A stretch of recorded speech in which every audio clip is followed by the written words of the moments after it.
I'm walking on sunshine. Whoa.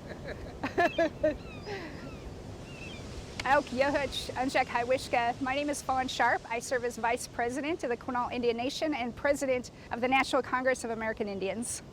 We're currently at Honoshoe Point. Honoshoe was one of our chiefs here at Quinault, Philip Martin Sr., who happened to be my uncle. And so this is a very special and sacred place to the Quinault people. It's designated a historical spot under tribal law. And as you can see behind me, the landscape is giving way due to sea level rise. We're having to move all of our villages to higher ground, but there's a direct impact right here in this location due to sea level rise. Yes, I've been working on the climate crisis for over 17 years at this point. From my very first term in office as a young president, I came face to face with a climate crisis, seeing the Anderson Glacier completely disappearing, seeing our salmon stock decline from millions in the 50s and 60s to just 3,000 the year I got elected. So I had a strong sense of urgency as a young tribal president, and that led me to do work at a state level, at a national level, and an international level. And I think it's important for our partners to really understand that tribal nations, we're on the front lines of the climate crisis. We're disproportionately impacted by the climate crisis, and we are in that state actually leading the state and the country in climate action. Here in the state of Washington, we co-authored and co-led I-1631 to hold industry accountable and price carbon.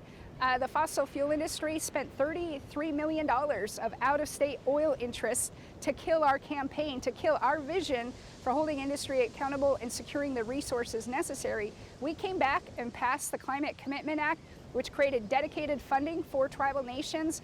And this year, the first year of implementation, we brought in $1 billion worth of new revenue to the state of Washington. And so that is the impact of tribal leaders. We are fiercely dedicated to not only securing the resources that are necessary, but holding those who are directly responsible for this climate crisis accountable.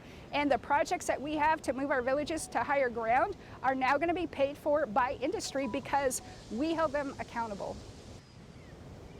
So in terms of a just transition, where do you think the family of governments can learn from the tribes about taking action in a good way? Yes, I think the takeaway for others that partner with tribal nations is to really understand that we do have a clear vision for a just transition. Part of it is holding industry accountable.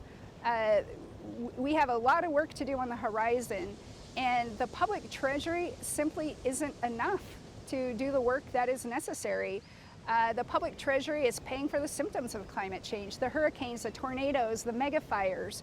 If we are going to have sufficient resources at a scale that's minimally necessary to effectively adapt and mitigate to the impacts of climate change, we have to go after industry, we have to engage in public-private partnerships, and we have to secure all the resources that we can. So we have a very broad vision.